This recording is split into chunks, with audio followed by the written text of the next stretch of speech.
प्रिय भक्तजनों, आइए अब सुनते हैं बृहस्पतिवार व्रत की विधि एवं कथा। इस दिन बृहस्पतेश्वर महादेव जी की पूजा होती है। दिन में एक समय ही भोजन करें, पीले वस्त्र धारण करें, पीले पुष्पों को धारण करें। भोजन भी चने की दाल का ही होना चाहिए, नमक नहीं खाना चाहिए।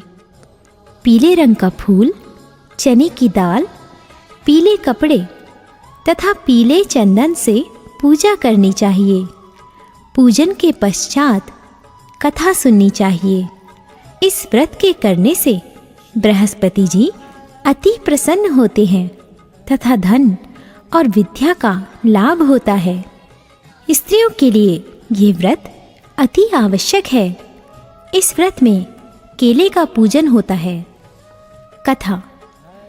किसी गांव में एक साहूकार रहता था, जिसके घर में अन्न, वस्त्र और धन किसी की कोई कमी नहीं थी, परंतु उसकी स्त्री बहुत ही कृपण थी।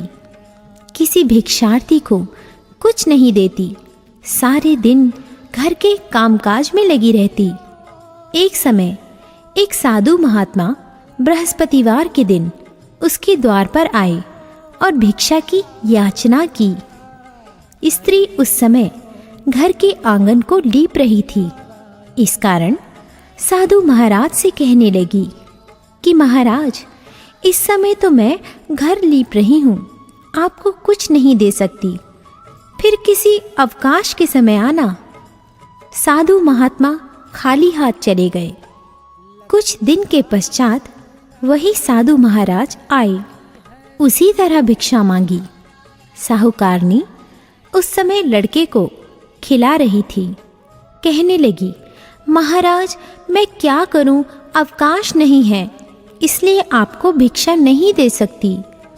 तीसरी बार महात्मा आए तो उसने उन्हें उसी तरह से टालना चाहा, परंतु महात्मा जी कहने लगे कि यदि तुमको बिल्कुल ही अवकाश हो जाए तो मुझको भिक्षा दोगी? साहूकारनी कहने लगी कि हाँ महाराज, यदि ऐसा हो जाए तो आपकी बड़ी कृपा होगी। साधु महात्मा जी कहने लगे कि अच्छा, मैं एक उपाय बताता हूँ। तुम बृहस्पतिवार को दिन चढ़ने पर उठो और सारे घर में झाड़ू लगाकर कूड़ा एक कोने में जमा कर दो। घर में चौका इत्यादि मत लगाओ।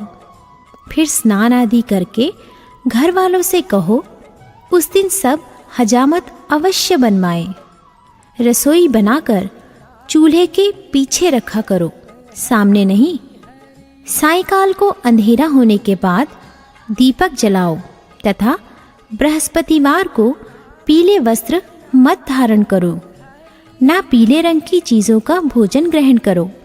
यदि ऐसा करोगी तो तुमको घर का कोई काम नहीं करना पड़ेगा।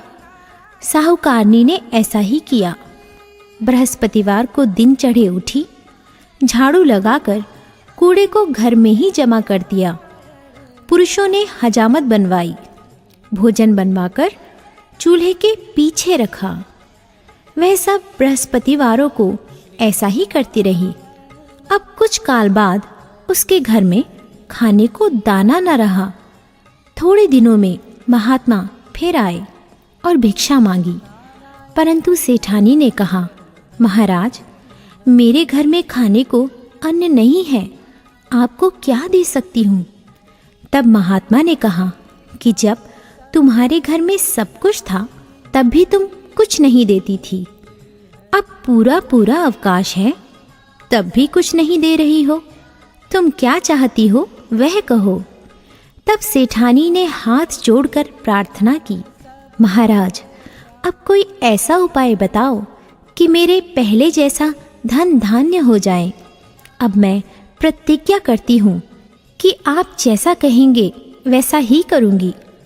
तब महात्मा जी ने कहा, बृहस्पतिवार को प्रातःकाल उठकर स्नानादि से निवृत्त होकर घर को गौ के गोबर से लीपो तथा घर के पुरुष हजामत ना बनवाए। भूखों को अन्न जल देती रहो ठीक सायंकाल दीपक जलाओ।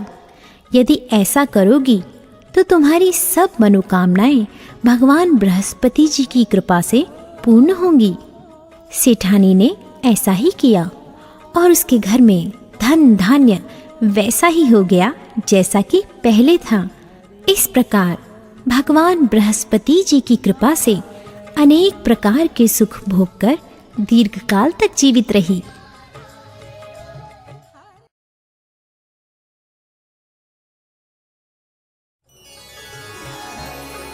प्रिय भक्तजनों, आइए अब सुनते हैं बृहस्पतिवार की दूसरी कथा।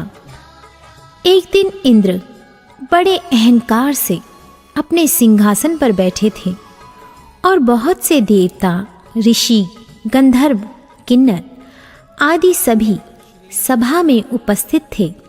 जिस समय बृहस्पति जी वहां पर आए तो सबके सब उनके सम्मान के लिए खड़े हो गए, परंतु इंद्र गर्व के मारे खड़ा ना हुआ। यद्यपि वह सदैव उनका आदर किया करता था। बृहस्पति जी अपना अनादर समझते हुए वहां से उठकर चले गए। तब इंद्र को बड़ा शोक हुआ कि देखो, मैंने गुरुजी का अनादर कर दिया, मुझसे बड़ी भारी भूल हो गई। गुरुजी के आशीर्वाद से ही मुझको यह वैभव मिला है। उनके क्रोध से यह सब नष्ट हो जाएगा, इसलिए उनके पास जाकर उनसे क्षमा मांगनी चाहिए, जिससे उनका क्रोध शांत हो जाए और मेरा कल्याण हो। ऐसा विचार कर इंद्र उनके स्थान पर गए। जब बृहस्पति जी ने अपने योग बल से यह जान लिया कि इंद्र क्षमा मांगने के लिए आ रहा है, तब क्रोधवश उनसे भेंट करना उचित ना समझकर अंतर्ध्यान हो गए। जब इंद्र ने बृहस्पति जी को घर पर न देखा, तब निराश होकर लौट आए। जब दैत्यों के राजा वृषवर्मा को यह समाचार विदित हुआ तो उसने अपने गुरु शुक्राचार्य की आज्ञा से इंद्रपुरी को चारों तरफ से घेर लिया।